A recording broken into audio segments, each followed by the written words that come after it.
Namaste, Jai Bharat. When I was doing masters in the university, there used to be a Catholic priest in the university who had a very good sense of humor. Referring to another friend of us, he used to tell us, "Oh, don't tell him anything. Don't tell him anything. Let him be. You really have to protect him. You see, he's the last communist left." This, of course, he used to use as a sense of humor. But similarly, in Bharat, the last communist government, state I'm talking about, the Pranta, the concept I'm telling, the last the last communist government is that of Kerala. That also they are having some kind of coalition understanding. I don't know the details. They are there. They are there. Now, theoretically, technically, and also even practically, the communists don't really have a sense of belonging to the nation. That is because of their theoretical frameworks, etc. It doesn't mean that there are no nationalists. There should be, who are not really bitten by the communist venom. But otherwise, an archetype communist may really not have the Rashtra Bhakti, Desh Bhakti, etc. Nation is necessarily an instrument of oppression in the hands of bourgeoisie. I think it's Lenin who said it. So, the communist government in Kerala, they often keep doing very strange things. If you look at them, you find them juxtaposing the central government, the national government. They have railways. No, these Kerala people wanted their own rail. Spoke about it, made huge movements about it, hue and cries about it, and nothing really took off. It cannot just take off. They wanted their own financial management. If it was possible, they would have printed their own currency. They wanted everything of their own under their control, especially with the present regime head, who really thinks that he is something which is not. See, he does all kinds of things. These people, those who support, many people accuse him, criticizing him through social media, etc. is there. So they wanted their own everything. They try their best. They speak about it. No, I don't know to what extent they really do try, but they do speak about it, make a lot of promises, makes a lot of declarations and etc. Partially, these declarations are meant to keep their followers continuously following, which they don't have to do. They will continue following. They have that tendency, and partially to project themselves as some people with some special abilities, and also primarily to somehow swindle money out of all these programs. Now that's a fundamental thing. They're right. They're right because they're acting according to Marx. The economic structure is the base structure or the substructure. So whatever the present Kerala government, whatever they do, whatever they plan to do, is only to swindle money. Not really in the interest of the state, but for their personal interests. No, the government of India can take care of it and should take care of it, and I am hopeful they will take care of such things. Now, they also wanted to have a parallel administration. You see, the people of Kerala, Keralites, people of Kerala, they live all over the world. And wherever they are, in some numbers, they form some kind of Kerala association, etc., which is there everywhere. And normally they are harmless kind of people. They are only involved in cultural activities, other activities, their own festivities, etc. It doesn't make any difference to that society.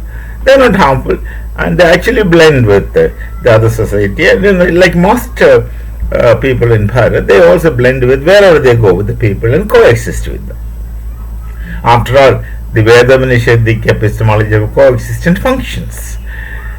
Now, in 2018, I suppose, the then government, today was the same government, they created a World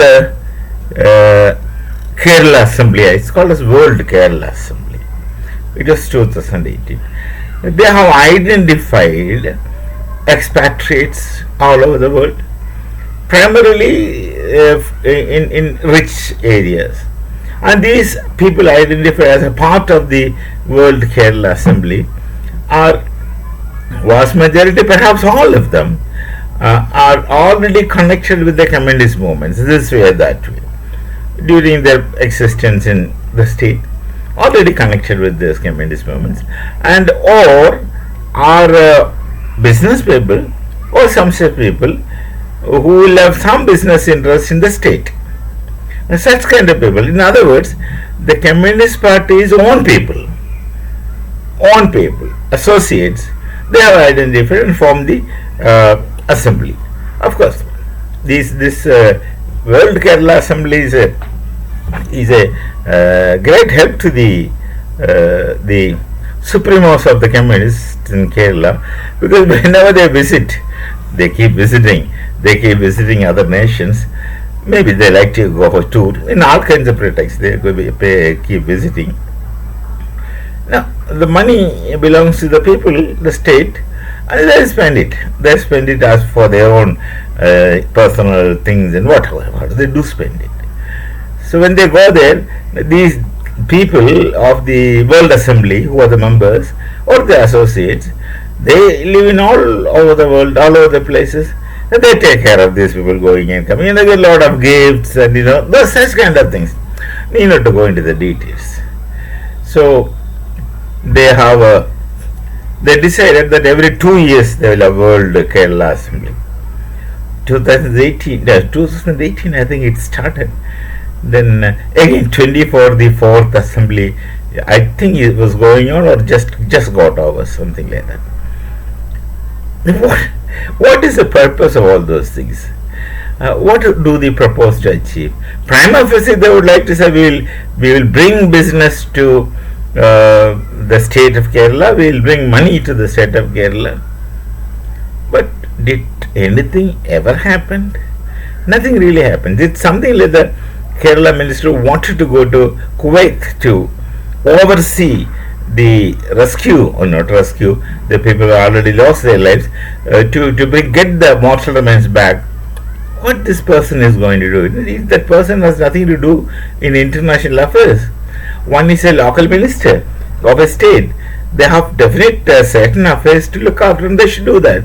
Internationally, they have no say, no role to play, but still wanted to go and started accusing the government of India that they did not allow them to go. Why should they allow them to go? Actually, they should have long back rejected such a request. Of course, the request also came last moment, it seems. So they have many other. They say we will do this, we will do that, bring money.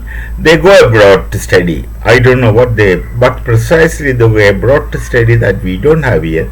And then I think the chief minister was speaking about the Dutch model management something. I think it's water management. All those things they do, but nothing comes out of this huge amount of money which they spend. Of course, they spend on themselves. At least they enjoy their lives and gather money and stock and keep, etc. They amass money, keep it for future. As though we all have indefinite future, we continue living. Someone will keep for the next generation. All kinds of fraudulence people do. Of course, there is an area which someone did a PhD on Martian ethics. But now I come to wonder that what kind of ethics is there, if it really is, theoretically if it is there. But these people absolutely have no ethics. They don't know what they're doing. They really don't know what they're doing. So Kerala Assembly, that must be the name which they have given. World Kerala Assembly.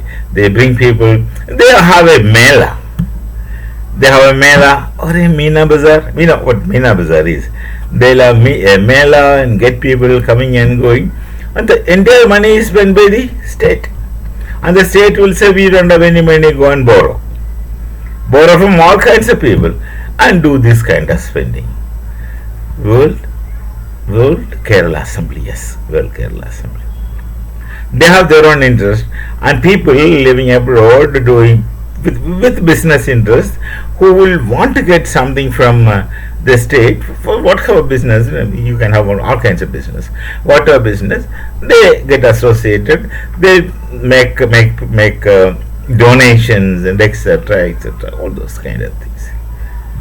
What else can we call this is other than as anachronism or very funny, very ridiculous? They keep doing it. Very honest people indeed. Till we meet again, Namaste, Jai Bharat, Jai Shri Ram.